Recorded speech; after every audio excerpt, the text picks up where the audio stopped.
Hi, welcome to tutorial 6.5 part 2, the second tutorial on atomic orbitals.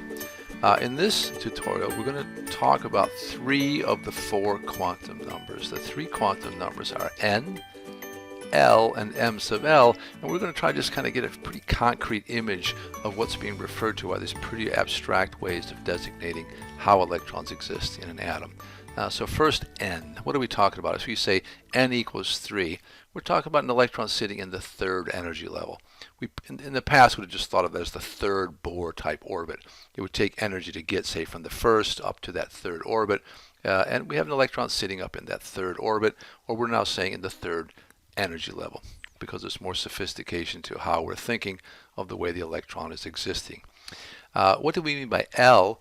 L refers to the shape of a particular distribution pattern in an energy level. So for example, if you're in that 3rd energy level, you could have an S shape. That would be like a spherical shape.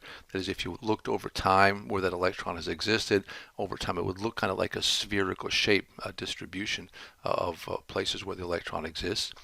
There's also a P shape available, kind of looks like a teardrop. And there's also some D shapes available. Now, why are the 3 boxes here for the P shapes? Well, when L is equal to 1, that's what we mean when we say we have a P-shaped orbital, there's 3 different ways to orient that particular teardrop in space, in 3-dimensional space. And to keep track of those, we designate those as m sub L values. So for the P subshell, there's going to be an m sub L equals -1, 0, and 1 to keep track of those different orientations in space. Let's look at the next slide so that becomes a little bit easier to kind of visualize, at least as abstract as it is. So when we're talking about an S orbital, we're talking about L equals 0, P, L equals 1, D, L equals 2, and L equals 3. When L equals 0, how many ways are there to orient in space that probability distribution? The answer is there's only 1. And very abstractly, you can say m sub L can vary from -L to L. Well, if L is equal to 0, it's just m sub L has always got to be 0. How about if we have L equals 1 as the shape of the particular orbital?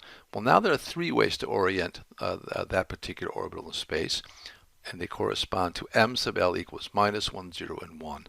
And we keep going in the same pattern. When L equals 2, the orientations can vary from -L to L again, or from -2 to 2. So there actually are 5 orbitals, 5 ways that electron pairs could exist in a particular D subshell in a particular atom. All right, let's try to now see if we can actually answer the question that was posed to us. In the 3rd energy level, how many electrons can actually have an m sub L equals 1 designation in the 3rd energy level? We'll say, all right, well, which one is that? The 3s orbitals, they would be here. That m sub L value here is 0. Here, the designation for m sub L is -1, 0, and 1. Okay, we've got 1 orbital that has an m sub L equals 1 designation. And again, the middle one here from the D orbitals, the m sub L is 0, and that one right next to it, we're going to think of that as the m sub L equals 1 orbital. So we have 1, 2 orbitals that would share an m sub L equals 1 designation, and therefore our answer is 4 electrons. Okay, a lot of talk there. I hope that once you actually kind of keep seeing it in your mind, you won't have too much trouble kind of managing these kind of odd-sounding questions. So let's just try a couple more for practice. How many orbitals are available in a given energy level when L equals 1?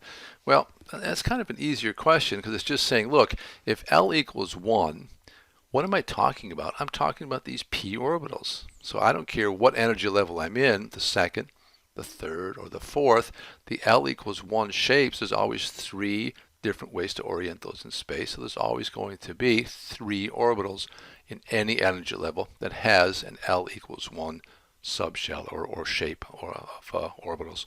Let's look at it here. If L equals 1, what are the m sub L values? From -L to L, so -1, 0, and 1. There's always going to be 3 orientations in space, or 3 orbitals for every time there's an L equals 1 quantum number. Okay, try one more. In a given atom, how many electrons can share the following? N equals 3 and L equals 2. say, okay, well that seems even a little easier. When n equals 3, we're talking about this energy level here. What is L equals 2? Well, this S subshell is L equals 0. This P is L equals 1. We must be talking about these 3D orbitals. So how many electrons can share those? Well, all the electrons that are sitting in those boxes, or in those 3D orbitals.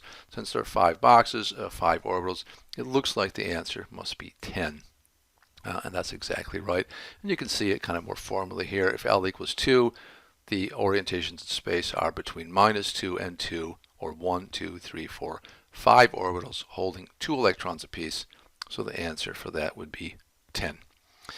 I think this is second to last one. Electrons in a given atom would share the following: n equals 4 and L equals 2. And now it's not asking for orbitals, but are in which subshell.